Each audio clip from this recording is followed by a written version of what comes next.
Hello everyone, स्वागत है आप सभी का हमारे रोटेशनल मोशन के 7वें लेक्चर में। आज हम लोग पैरेलल एक्सिस थ्योरम पे चर्चा करेंगे। हम लोगों का जो पिछला टॉपिक था वो था परपेंडिकुलर एक्सिस थ्योरम, और अब जो हम लोग देखेंगे वो है हमारा parallel axis theorem, moment of inertia के से रिलेटेड जो दूसरा थ्योरम था वो।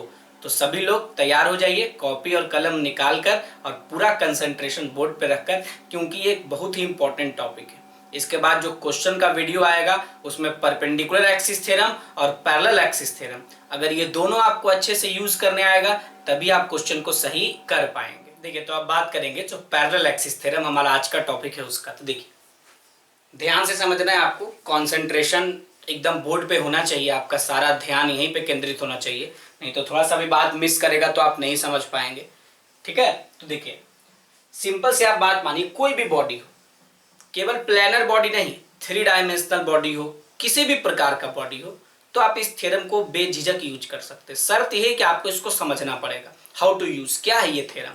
तो देखिए, मान लीजिए कि ये एक बॉडी है, थोड़ा हम फिगर बड़ा बना रहे हैं ताकि कैलकुलेशन करने में कोई कठिनाई ना हो। ये कोई बॉडी है, ठीक है ना।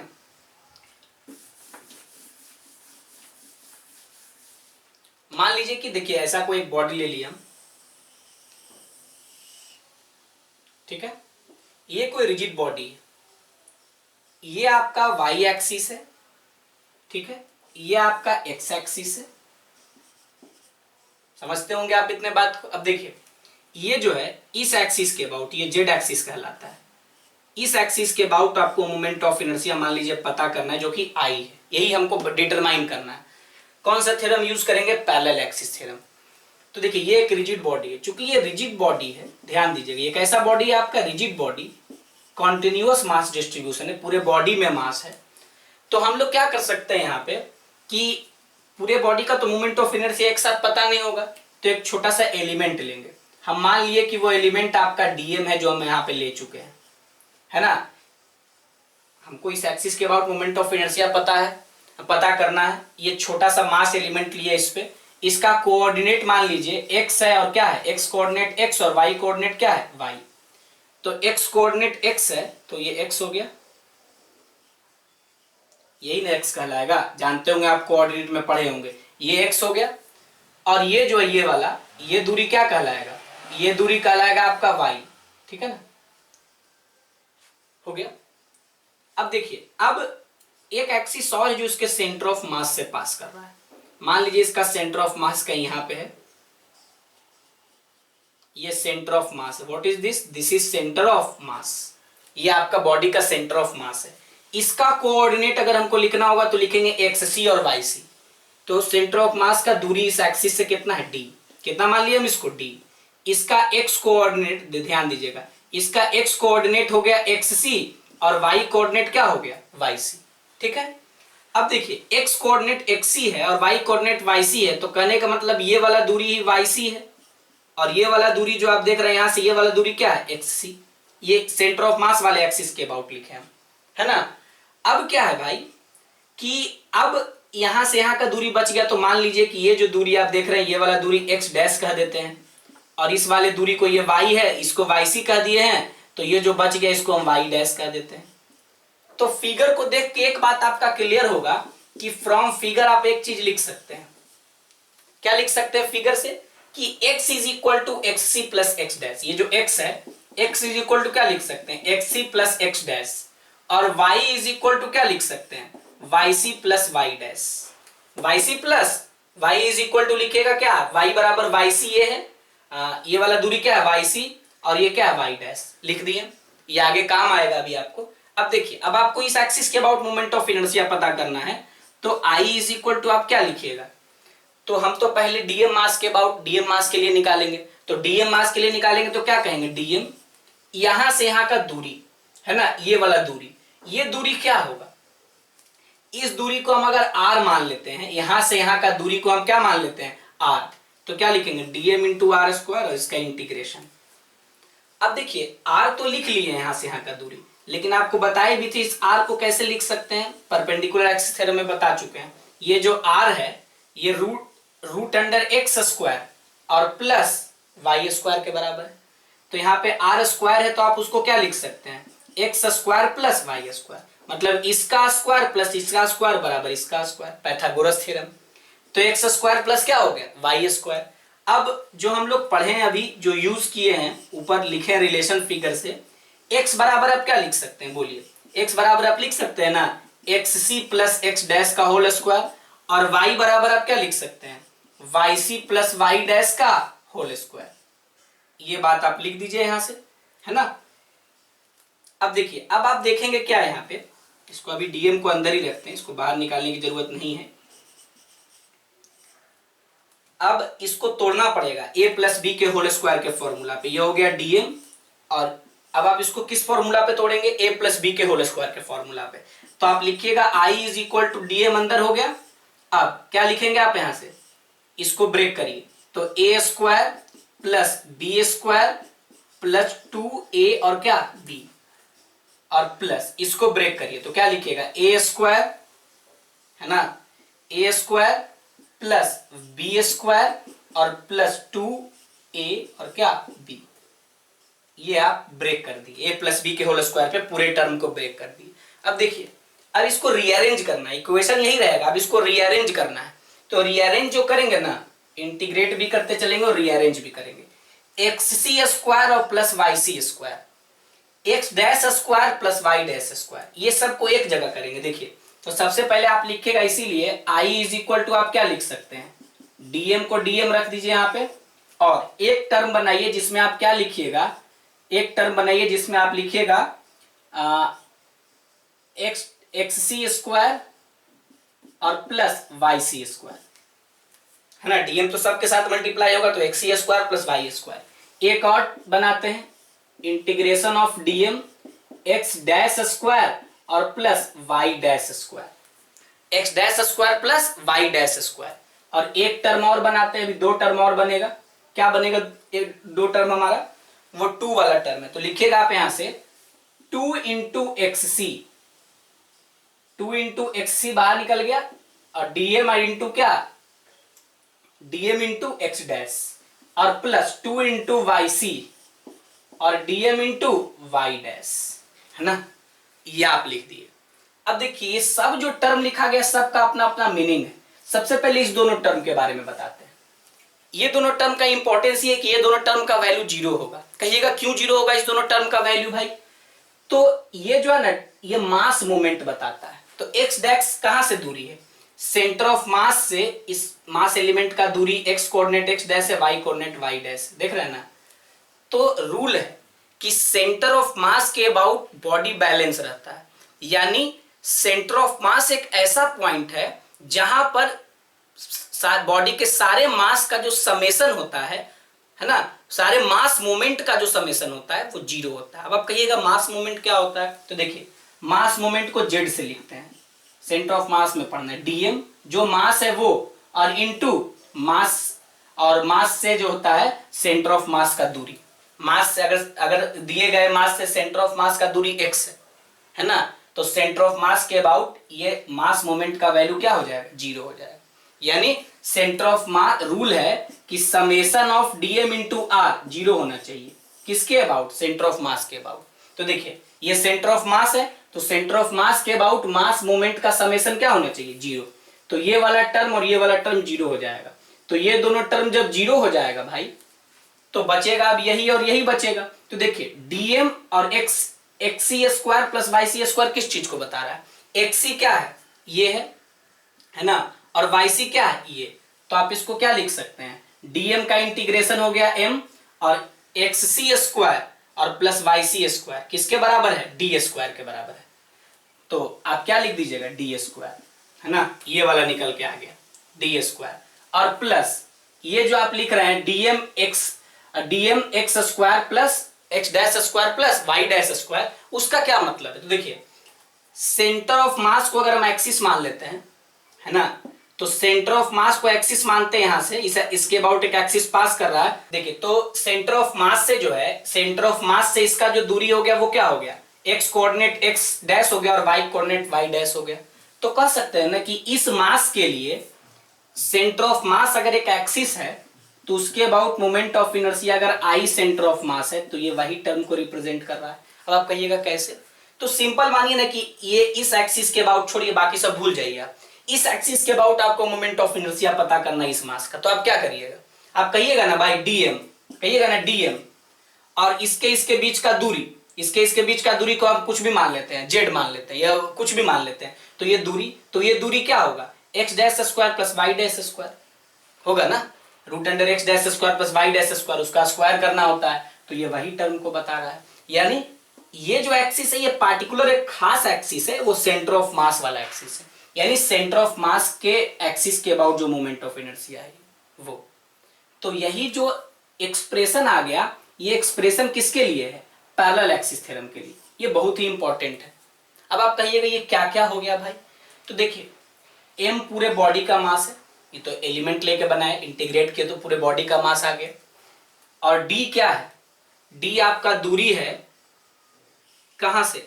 सोचिए, यानी जिस एक्सिस से हमको, जिस एक्सिस के अबाउट मोमेंट ऑफ इनर्शिया पता करना है, और सेंटर ऑफ मास वाला जो एक्सिस है उसके बीच का परपेंडिकुलर दूरी d है ना, वो d है।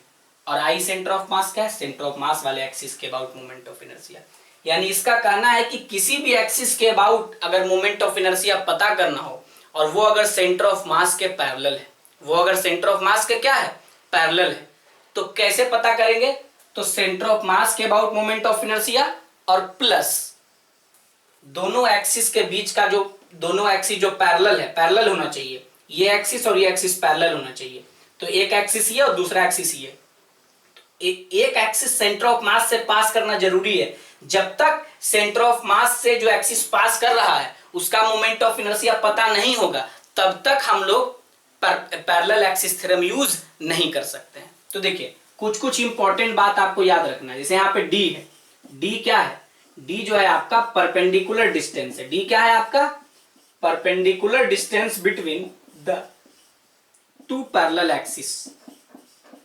हाँ, लेकिन कोई भी दो पैरेलल एक्सिस नहीं, out of which one must pass through centre of मास। यानी जिसमें से एक जो है वो सेंटर ऑफ मास से जरूर पास करना चाहिए, ये शर्त है भाई, है ना। जब तक ऐसा नहीं होगा तब तक आप काम नहीं कर सकते। हम कोई दो एक्सिस दे दे, एक ठो यहां दे दे, एक ठो यहां दे दे, और कहें कि बताइए मोमेंट ऑफ इनर्शिया, एक के अबाउट दे दे दूसरा को, तो आप डायरेक्ट इस थ्योरम को नहीं लगा सकते हैं। इस थ्योरम को लगाने के लिए सेंटर ऑफ मास के अबाउट मोमेंट ऑफ इनर्शिया पता होना चाहिए। आई सेंटर ऑफ मास क्या है? तो कहिएगा moment of inertia of body about centre of मास। अब आपको यह भी पता होना चाहिए कि दिए गए बॉडी का सेंटर ऑफ मास कहां पे होगा, है ना। तो यही है आपका, यानी दिए गए एक्सिस के about moment of inertia I कैसे पता किए हम?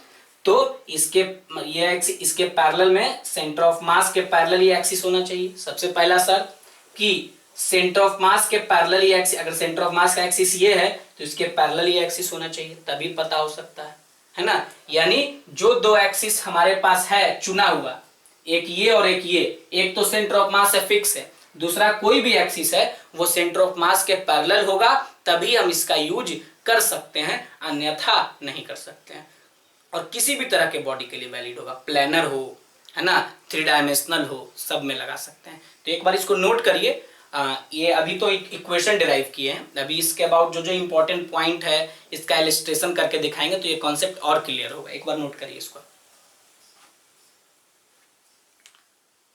देखिए, अब बात करेंगे कुछ इंपॉर्टेंट पॉइंट जो हमको पैरेलल एक्सिस थ्योरम लगाने से पहले जानना जरूरी है। तो देखिए, तो क्या लिखेंगे? Some important points.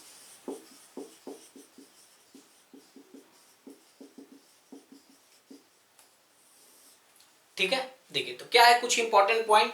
तो सबसे पहला पॉइंट ये है कि जो हमारा इक्वेशन आप देख रहे हैं, आई इज इक्वल टू क्या, देखिए I center of mass plus md square, देख रहे हैं ना, इसी को यूज करना है हमको।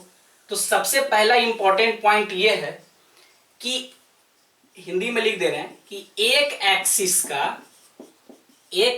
का सेंटर ऑफ मास से पास होना जरूरी है। सेंटर ऑफ मास से पास होना कंपलसरी है भाई, है ना, कंपलसरी है। एक एक्सिस का सेंटर ऑफ मास से पास होना कंपलसरी, इसको आप रोक नहीं सकते। दूसरा क्या चीज ध्यान रखना है आपको कि जो एक्सिस एक सेंटर ऑफ मास है जिसके अबाउट हमको पता करना है वो क्या है, दोनों एक्सिस का पैरेलल होना जरूरी है। दोनों एक्सिस का पैरेलल होना जरूरी है। दोनों एक्सिस का पैरेलल होना जरूरी है। दोनों एक्सिस का पैरेलल होना जरूरी है। जब तक पैरेलल नहीं होगा तब तक आप काम नहीं कर पाएंगे। और तीसरा क्या है भाई, तीसरा क्या है कि दोनों पैरेलल एक्सिस का, दोनों पैरेलल एक्सिस का, जो पैरेलल एक्सिस है आपस में दोनों पैरेलल एक्सिस का परपेंडिकुलर डिस्टेंस, परपेंडिकुलर डिस्टेंस ही डी होगा, कोई दूसरा डिस्टेंस नहीं।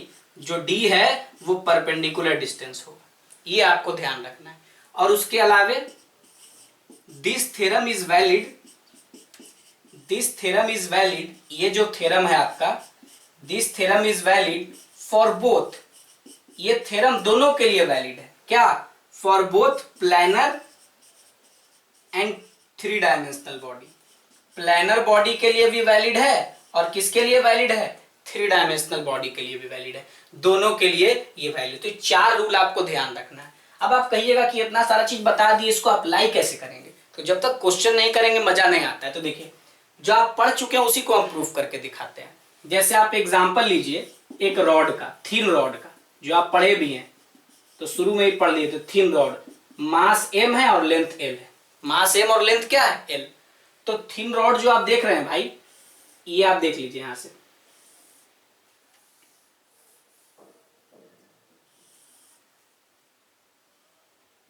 ये एक रॉड है।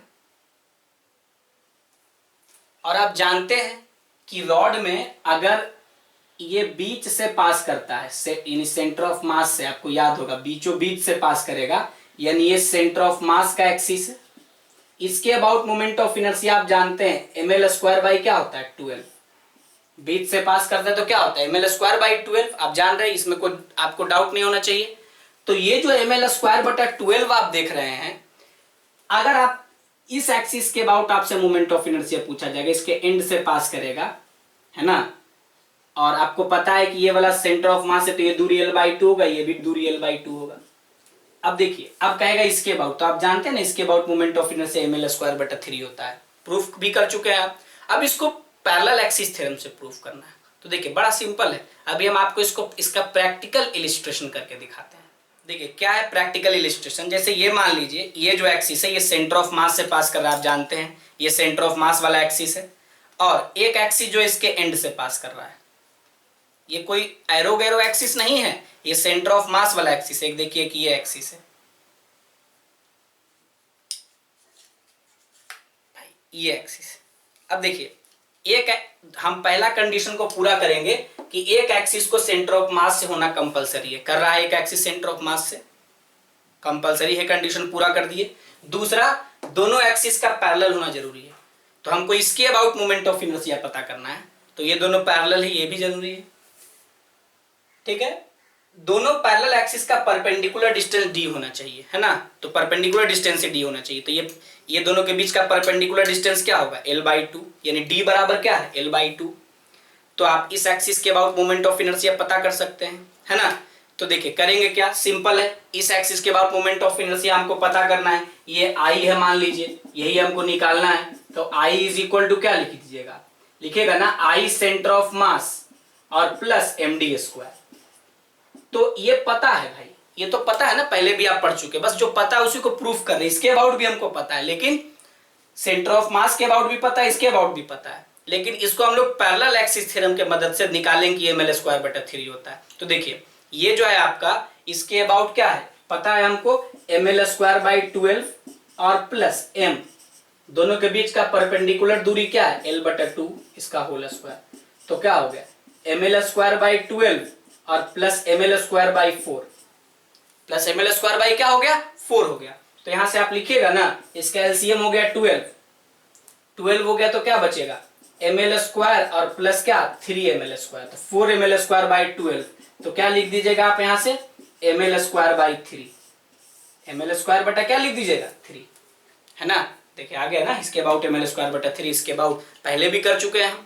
तो यही यूज है। देखिए सिंपल है, कुछ है नहीं, बस ये आपको पता होना चाहिए और ये जिसके अबाउट निकालना है और दोनों के बीच का परपेंडिकुलर दूरी डी है और मास से गुना करके लिख दिया। क्वेश्चन टफ भी होगा लेकिन बेसिक जो तरीका है वो तो नहीं बदलेगा, तरीका तो हमारा यही होगा। ठीक है, तो आप इसको एक बार नोट करिए फिर हम आगे बढ़ेंगे।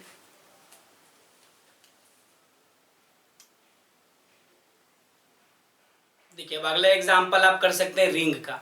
रिंग में भी हम लोग मोमेंट ऑफ इनर्शिया पढ़ चुके हैं, है ना। अब जिस एक्सिस के अबाउट हम लोग पढ़े, जैसे ये हम एग्जांपल लिए किसका, रिंग का। रिंग का मान लीजिए मास m है और रेडियस क्या है r। तो जब आप रिंग का एग्जांपल लीजिएगा, देखिए इस एक्सिस के अबाउट रिंग का मोमेंट ऑफ इनर्शिया आपको पता है कितना होता है, mr²। भूलिएगा नहीं, याद रखिएगा। अगर आपको इस एक्सिस के अबाउट कह दिया जाए, यहाँ इस एक्सिस के अबाउट, देखिए क्रॉस लगाने का मतलब एक अलग चीज हो गया कि ये भी क्रॉस है ये भी क्रॉस है, दोनों पैरेलल है। तो बड़ा सिंपल है, इस एक्सिस के अबाउट मोमेंट ऑफ इनर्शिया आपको पता करना है और सेंटर ऑफ मास के अबाउट तो आपको पता होता ही, ये दिया हुआ नहीं रहेगा, हम लिख दे रहे हैं। अब इसके अबाउट पता करना है, तो भाई ये एक्सिस एक हो गया और ये दूसरा एक्सिस हो गया, दोनों का परपेंडिकुलर दूरी किसके बराबर होगा, रेडियस के बराबर। तो आई बराबर आप क्या लिख सकते हैं, आई बराबर आप क्या लिखिएगा, यहां से लिखिएगा ना, आई सेंटर ऑफ मास और प्लस m r², मतलब परपेंडिकुलर दूरी r है तो सेंटर ऑफ मास क्या हो गया, mr² और ये क्या हो गया, mr², है ना। ये mr² है, mr² होता है ये, तो क्या हो गया उस एक्सिस के about moment of inertia ring का, 2mr²। ठीक है ना। अब देखिए, अब मान लीजिए आपसे ये कह दे एग्जांपल, ये भी रिंग का ही एग्जांपल लेंगे हम। इस एक्सिस के अबाउट मोमेंट ऑफ इनर्शिया पता करना है जो टेंजेंट से पास कर रहा है ना। इस एक्सिस के अबाउट, है ना, जो इसके टेंजेंट से पास कर रहा है, कैसे निकलेगा भाई, लिखेगा about an axis passing through it tangent. तो हमको इसके लिए इस एक्सिस सेंटर ऑफ मास से पास करे और पैरेलल भी हो। तो चलिए इसका सेंटर है, इससे एक एक्सिस पास कर रहा है ऐसे, इसके अबाउट मोमेंट ऑफ इनर्शिया पता हुआ, इसके बीच का दूरी तो r है ही, है ना। ये दिया हुआ नहीं, सिर्फ ये निकालना, ये मतलब सेंटर ऑफ मास से पास कर रहा है, सेंटर ऑफ मास। तो अगर आप यहाँ पे ऐसे करिएगा कि आई जो टेंजेंट के लॉन्ग होगा वो किसके बराबर होगा, तो लिखिएगा आई सेंटर ऑफ मास और प्लस mr²। और उस समय आप ये करिएगा कि I center of mass mr² plus mr² है और इसको आप लिख दीजिएगा 2mr²। तो ये सरासर गलत है, ये बिल्कुल भी सही नहीं है। क्यों बिल्कुल भी सही नहीं है, सबसे बड़ी बात यह है कि क्यों बिल्कुल भी सही नहीं है, क्योंकि सेंटर ऑफ मास के अबाउट मोमेंट ऑफ इनर्शिया इसमें mr² नहीं होगा। mr² तो रिंग में मोमेंट ऑफ इनर्शिया होता है जब परपेंडिकुलर टू द प्लेन पास करता है, प्लेन के परपेंडिकुलर, ये तो उसके अलोंग पास कर रहा है, तो इसके अबाउट मोमेंट ऑफ इनर्शिया कितना हो, पास कर रहा है सेंटर ऑफ मास से। दो समझ रहे हो ना, दो तरीके से पास कर सकता है, एक सेंटर ऑफ मास से ऐसे परपेंडिकुलर टू द प्लेन और एक अलोंग द प्लेन। तो ये अलोंग द प्लेन पास कर रहा है, तो इसके अबाउट मोमेंट ऑफ इनर्शिया कितना हो, तो इसके लिए आपको परपेंडिकुलर एक्सिस थ्योरम सोचना होगा, क्योंकि आप जानते होंगे कि ये आपका रिंग है, ये सेंटर ऑफ मास है, इसके अबाउट होता है mr², तो ये mr²/2 और ये mr²/2। याद करिए परपेंडिकुलर एक्सिस थ्योरम में करवाए थे, है ना। ये mr²/2 और ये mr²/2, तो इसको जोड़ेंगे तो ये mr² आ जाएगा, क्योंकि परपेंडिकुलर एक्सिस थ्योरम क्या बताता है कि कोई भी दो परपेंडिकुलर एक्सिस के अबाउट मोमेंट ऑफ इनर्शिया का सम उस तीसरे एक्सिस के बराबर होता है जो उसके पॉइंट ऑफ इंटरसेक्शन से परपेंडिकुलरली पास करे। तो पॉइंट ऑफ इंटरसेक्शन से परपेंडिकुलरली तो ये वाला एक्सिस ऐसे पास कर ही रहा है, तो ये mr² कब होगा, जब इसके अबाउट mr²/2 होना चाहिए और इसके अबाउट mr²/2 होना चाहिए, तभी ऐसा हो सकता है। यानी ये जो एक्सिस है जो सेंटर ऑफ मास से यहाँ पे पास कर रहा है mr²/2 होगा, क्योंकि जो कंडीशन है वो सेटिस्फाई हो रहा है, सेंटर ऑफ मास से पास करना चाहिए और अगला इसके पैरेलल भी होना चाहिए। नहीं तो फिर ऐसे करिएगा तब तो इस एक्सिस के परपेंडिकुलर हो जाएगा ना, तो आप नहीं पता कर सकते उस कंडीशन में। तो यहाँ पे लिखिएगा इसीलिए कि टेंजेंट वाले एक्सिस के अबाउट जो मोमेंट ऑफ इनर्शिया है सेंटर ऑफ मास के अबाउट जो पास कर रहा है कितना है mr²/2, क्योंकि पैरेलल होना जरूरी है, और प्लस mr², प्लस क्या है तो क्या लिख दीजिएगा 3/2 mr², है ना। ये आपका सही आंसर है। तो ये जो है आपका परपेंडिकुलर एक्सिस थ्योरम का इलिस्ट्रेशन है। देखते हैं ना, अभी आप mr² यूज करते गलत हो जाते, तो शर्त जो है उसको पूरा करिए जो हम लिखे थे अभी, है ना। पैरेलल होना चाहिए, सेंटर ऑफ मास से भी पास करना चाहिए। तो सेंटर ऑफ मास से दो तरीके से पास करता है, परपेंडिकुलर टू द प्लेन और पैरेलल टू द प्लेन। तो देखिए कि इसमें तो हमारा परपेंडिकुलर से काम चल गया क्योंकि ये भी एक्सिस ऐसे और ये भी ऐसे, लेकिन यहाँ तो टेंजेंट के लॉन्ग पास करा दिया है। ठीक है, तो किसी भी बॉडी में हम ये लगा सकते हैं, बस हमको ये शर्त जो है वो पूरा करना चाहिए। अब इसको नोट करिए, फिर आगे बढ़ते हैं। ठीक है, तो आज के लेक्चर में हम इतना ही करेंगे और अगला लेक्चर जो होगा वो perpendicular axis theorem, parallel axis theorem, ये सब को यूज करके क्वेश्चन कैसे बनेगा, क्वेश्चंस का होगा, जो कि बहुत ही इंपॉर्टेंट है। जो भी नीट और जेई में क्वेश्चन आया हुआ है उन सब का डिस्कशन इस एप्लीकेशन से करवाया जाएगा। ठीक है, तब तक इसको प्रिपेयर करके रखिए। अब हम मिलेंगे हमारा अगला लेक्चर में। Thank you.